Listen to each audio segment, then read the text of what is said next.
Nyck De Vries is currently one of the most wanted drivers in F1. After having a troublesome road to F1, there finally seems to be a real breakthrough. He did an amazing job at Monza, where he not only showed to possess great speed, but also great racecraft when battling Zhou. His recent performance makes him a much-wanted driver in an already hectic driver's market. Latifi, on the other hand, needs to worry more and more about his future in F1. The Canadian driver entered F1 alongside teammate George Russell in 2020. Russell, who is seen as one of the biggest talents in F1 and managed to almost always defeat Latifi, somewhat gave the Canadian some credit. Nicholas was secure of his Williams seat due to the large sum of money he brought in through his dad's company. However, after Dorilton Capital bought Williams, the team is financially stable enough to change the driver's lineup without losing out on much-needed capital. Despite the poor results, Latifi stayed on as a 2022 Williams driver alongside new teammate Alexander Albon. Everyone was curious to see how the Canadian would perform against a demoted Red Bull driver. With 13-2 in qualifying and 12-3 during the races, Latifi is so far hopelessly outperformed by his teammate. His best result was 12th at Silverstone after many competitors had to retire their cars due to crashes or reliability issues. Even Damon Hill, ex-F1 champion, is done with Latifi. I am sorry, but this is how I see it. In this case, Nicholas doesn't have the pace he needs to keep his position in F1. He had a couple great moments, but now a boy showed up with 0 Grand Prix to his name, and yet he completely outraced him. After the Italian race, many Williams fans called out to replace Latifi for De Vries. 2 weeks prior, Nyck De Vries mentioned at the Belgium Grand Prix that Nicholas still has a chance for a 2023 seat at Williams. At Sky F1, he said, "He was on a good way recently. If he uses the brakes properly and shows his performances, there is a good chance of us being with him next year." Yet not even 2 weeks later, and things have turned around completely. Capito, team boss of Williams, basically proclaimed De Vries to make the choice whether he wants Latifi's seat or not. "I know Nyck for a while now and we are friends. He has always been on our list, but he also has other obligations, so it is up to him to decide for next year. He showed what he is capable of in F1. He didn't surprise me. I had high expectations and he surpassed them. He has to see what the future holds, and we go from there." But there is more. Nyck De Vries participates in an Alpine private test this week to show the French team how fast he really is. But instead of going home afterwards, the Dutchman has new obligations, which mean more bad news for Latifi. So what are these obligations? Can Latifi turn around his bad situation? What did De Vries say about his preference for an F1 team, and what team suits Nyck's driving style the best? Let's find out. Latifi will forever make it to the history books after he crashed his car in the last part of the Abu Dhabi 2021 race. His crash resulted in one of the most hectic and controversial ends in F1 history, and many fans blamed him personally. Soon after the race, he received thousands of death threats. In a recent interview with the High Performance podcast, team boss Nyck Capital recalled the negative influence of all the death threats on Nicholas's driving performance. "We had to keep giving him our trust. We told him that he didn't do anything wrong. Everything was fine, but because it was the last race, it made things extra difficult. He wasn't here every day, and we didn't intervene too much because we were aware what was happening. He turned off his social media, but I think the situation would have escalated if we intervened too much. He knew that he had our full support, and we are 100% confident that he didn't do anything wrong. Of course, the crash never should have happened, but it can happen when you race. The negative comments certainly is one of the reasons he wasn't competitive early on this season. It would have affected my racing. That's why I can understand him, and why we continue giving him the confidence to fight back on track."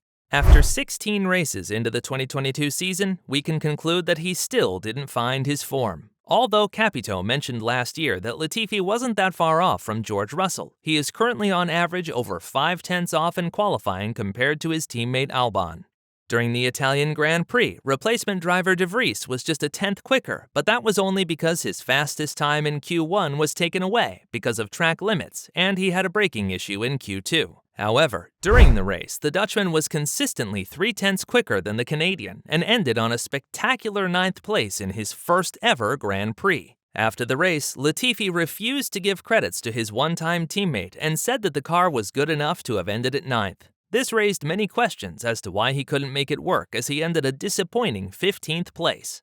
Despite the excuses of Capito and Latifi, Wolff, Bird, and many other experts agreed that it is time for De Vries to get an F1 seat. As an extra bonus, Nyck got offered a test drive in the 2021 Alpine car on the Hungaroring alongside Giovinazzi and Jack Doohan. It will be an important test, as Alpine is also interested in the services of De Vries. Depending on how he performs during the test week, the French team might opt to sign him on instead of Gasly. Insiders say that the French team is worried that the expected difficult working relationship among the French drivers might lead to problems. However, there is no time to relax for the Dutch driver, as he needs to fulfill other obligations right after his test. So what are these other obligations? Albon is still recovering from his appendicitis, and Williams is not taking any chances. Right after De Vries is done testing, he flies into the Williams team. RacingNews365.com shared that the Dutchman needs to prepare himself for a second race for the highly technical Singapore Grand Prix. The Singapore Grand Prix is a real street circuit where every mistake is being punished by hitting a wall. However, it also separates the excellent drivers from the normal drivers. Another poor performance of Latifi and a strong one from De Vries can mean an early end to Latifi's season. Williams is currently last in the constructors' standings and is 19 points away from Aston Martin. However, if Williams wants to aim for that 9th place, they need 2 point-scoring drivers. But what did Nyck say about his preference for an F1 team? At this point, De Vries still tries to handle all the interest in a most humble way. To motorsport.com, he said, "I don't quite know if I am in such a luxury situation that I can choose. Largely, that is beyond my control. I have been in talks with Williams for a long time, and I was also able to make my debut there last weekend. That would be a logical step. Alpine I have been in contact with since July, and I will test for them in Budapest next week. As the media noticed, I had a meeting with Helmut Marko." Before De Vries makes any missteps, he prevents himself of making bold statements who his preferred team is. But as we have seen with Ricciardo, picking a team that suits your driving style is crucial. So what car will suit his driving style the best? Williams has been heavily updating its car over the last couple months in an effort to produce more downforce and to make the front of the car rotate better. When we look at the telemetry, we can see that Nyck prefers to brake short but heavy and keep more speed into the corners. He prefers a sharp front rotation while handling oversteer situations pretty well. Alpine's philosophy is to create a car with a sharp front rotation and a stable car mid-corner. The Dutchman driver's style would suit the French car well, just like the cars of AlphaTauri. It is well known that AlphaTauri often follows Red Bull's car philosophy, which is also very similar to Alpine. However, Alpine is currently more effective in building a competitive car than AlphaTauri. Whether Nyck joins AlphaTauri, Alpine, or Williams, he is finally close to securing an F1 seat. Both Mercedes team principal Toto Wolff as well as Mercedes driver George Russell said that Nyck deserves a competitive F1 car.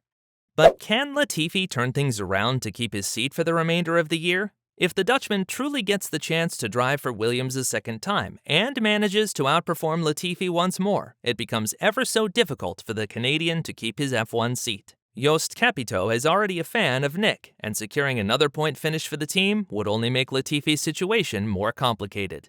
Do you think Latifi will be replaced for the remainder of the season? Let me know in the comments section below.